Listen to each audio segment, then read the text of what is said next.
The story begins with a war veteran saving a little boy from a criminal, something no one saw coming, least of all the people walking along that quiet Los Angeles street just after noon. The veteran, Michael Raines, once a celebrated action movie star in the late 90s, had long withdrawn from the Hollywood spotlight.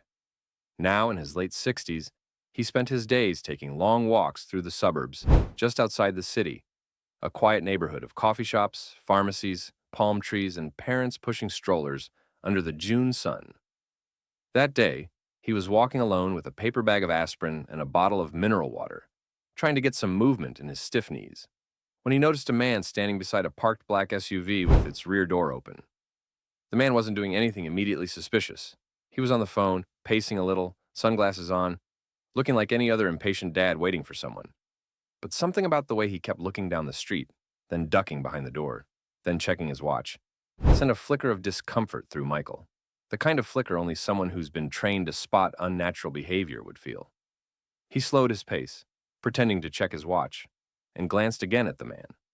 His body language was wrong. Not nervous like someone waiting for a friend, but tense and half-crouched, like he was getting ready for something. Then Michael saw the boy. Small, maybe 7 or 8, walking down the sidewalk alone, with a bright green backpack and untied sneakers, holding what looked like a folded comic book in one hand and a half-eaten cookie in the other.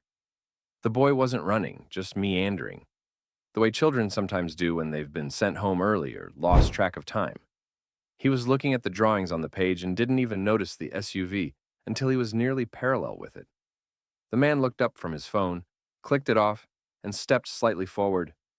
Nothing fast, nothing aggressive, but his body blocked part of the sidewalk, and the back door of the SUV swung open just a bit wider. Michael didn't stop walking, but he adjusted course. The last time he'd felt this kind of creeping unease was over a decade ago in a marketplace overseas, when something had felt off seconds before a hidden explosive had been found. This wasn't war, he reminded himself, but his instincts didn't care. He veered diagonally across the street without making eye contact, cutting his steps short to intercept the boy about 5 yards before the man. As he got closer, he could feel the weight of the man's stare shift onto him like a sudden temperature drop. Michael reached the boy and, without hesitation, placed a gentle hand on his shoulder, asking if he was okay, if his parents were nearby. The boy looked up, confused, blinking at the older man. Before the child could answer, the man near the SUV spoke for the first time. Still calm, still controlled, asking if everything was all right. But something in his tone betrayed irritation, or perhaps annoyance that Michael had intervened. Michael didn't reply. He turned the boy gently around, subtly placing himself between the child and the SUV, and started walking him back in the direction they'd both come from, hoping to find a nearby adult, or at least get some distance. Behind him, the man didn't shout or argue. He simply started following them. At first, a few slow steps, then quicker ones. The street was almost too quiet. Michael glanced around. No one close enough to help, no one watching. The sun burned the back of his neck. He picked up the pace, whispering to the boy not to be afraid. The man was now definitely following them, maybe 20 feet behind. No phone, no pretending now, just eyes locked ahead. Michael turned the corner with the boy, and his hand instinctively moved to where he used to keep his sidearm.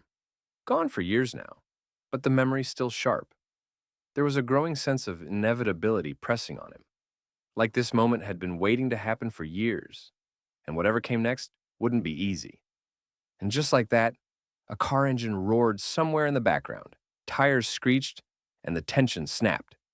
But what happened next would change everything. Michael had barely taken a few more steps when the uneasy feeling intensified. The boy, small and unaware of the growing tension, was walking just a few feet ahead, clutching his comic book like a shield against the unfamiliar world around him.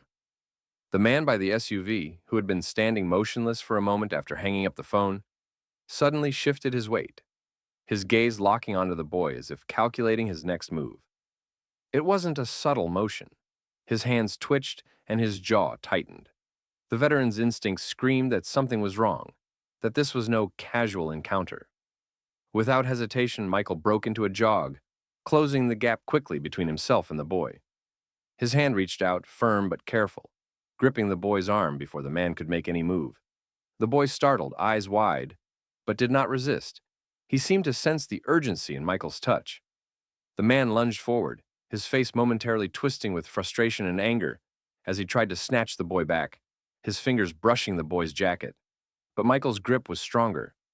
Reacting on pure instinct, Michael pulled the boy away and began running down the sidewalk, his breath sharp but steady, heart pounding not from exertion, but from a rising adrenaline born of an old, hard-earned vigilance. Behind them, the man cursed under his breath and started sprinting after them, his heavy boots pounding the pavement, the clatter echoing against the buildings like a warning. Michael glanced back once, catching sight of the pursuer's furious face, a man fueled by desperation and something darker, and quickly turned a corner, trying to use the narrow alleyway to their advantage. The boy, still gripping Michael's hand, stumbled slightly, but was steadying himself, eyes darting nervously between shadows and sounds. Michael pressed against the cold brick wall, trying to catch his breath and find a hiding spot in the dim alley. But before the seconds could stretch, the man had already found them, his figure emerging from the gloom with a snarled curse, the rage in his eyes burning like fire. Without hesitation, he raised a fist, swinging hard toward Michael's head, the force of it a stark reminder that despite the veteran's age and status, danger had not lost its teeth. Just as the blow was about to land, sharp, commanding voices sliced through the tension. "Police! Freeze!"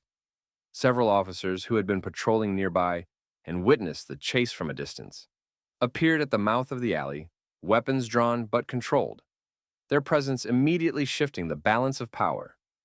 The would-be kidnapper froze mid-motion, eyes flicking between the officers and Michael, who stood protectively in front of the boy, breathing heavily but steady. The officers ordered the man to the ground, cuffs clicking shut moments later, while Michael gently knelt beside the boy, offering a reassuring smile that barely masked the tremor in his own hands. Around them, a few bystanders who had gathered on the main street whispered and stared, some shaking their heads in disbelief that something so sinister could unfold so close to home. The boy's parents arrived shortly after, rushing forward with tearful thanks. But Michael's mind was already elsewhere, haunted by the raw edge of helplessness, the fragile line between safety and danger, and the sudden, brutal reminder that even a life once lived in the limelight and battlefields could still be caught unprepared in moments like these. The day had started like any other, but it had ended with a quiet reckoning that some fights never truly leave you, and that sometimes saving a stranger means facing parts of yourself you thought were long buried. The situation took a sudden, disorienting turn as the police officers, arriving with firm but cautious movements, quickly restrained not only the man who had chased after the boy, but also Michael, the veteran who had intervened. The officers' hands were swift and practiced, their radios crackling orders and confirmations. For a moment, Michael was stunned, his hands raised in surrender, confused by the suddenness with which he too was cuffed and guided toward a patrol car.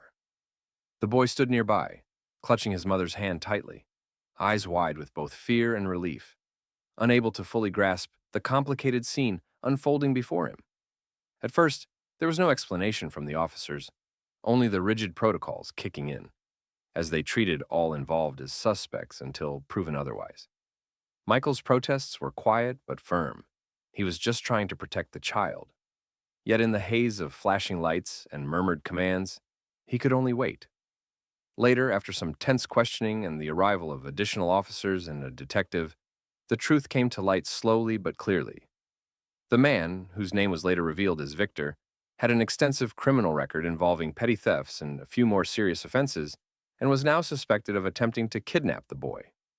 Evidence found in the SUV, an unregistered phone, children's toys, and documents with suspicious notes, painted a troubling picture. Witnesses who had begun to gather in the area corroborated the story of a suspicious figure and a frightened child. Michael was released from custody within the hour, the cuffs removed, the weight of the misunderstanding pressing heavily on his chest, but overshadowed by relief. The officers offered a quiet apology for the temporary detainment, recognizing the veteran's quick thinking and courage. The man who had chased them was led away, his hands bound, his face unreadable but for a flicker of defeat. Michael, still catching his breath, felt the boy's small hands slip into his own again, a gesture of trust that neither of them fully understood but both needed. Determined to ensure the boy's safe return, Michael took him by the hand and walked to the nearby address that the mother had given earlier, a modest suburban home not far from where the incident began. The reunion was simple but powerful. The boy ran into his mother's arms, both of them sobbing quietly, the tension of the afternoon melting into something fragile and raw. The mother thanked Michael repeatedly, her voice trembling with gratitude, offering him something he hadn't expected: $300. A modest sum but significant in its gesture of appreciation. Michael accepted it with a nod, his face unreadable, the weight of the day settling deep inside him. He didn't need the money, but the gesture felt like an acknowledgement, not just of his actions, but of the frailty of safety, of the invisible battles fought every day on streets no one notices until something terrible almost happens. As he walked away from the house, the sun beginning to set, Michael felt the echo of something he hadn't felt in years, a fragile hope mixed with the bitter taste of reality. The city carried on around him, indifferent and unforgiving, and yet for a moment, amidst the shadows, a small act of courage had shone through. The fight wasn't over, not really, but for now, a child was safe, and that mattered more than anything else.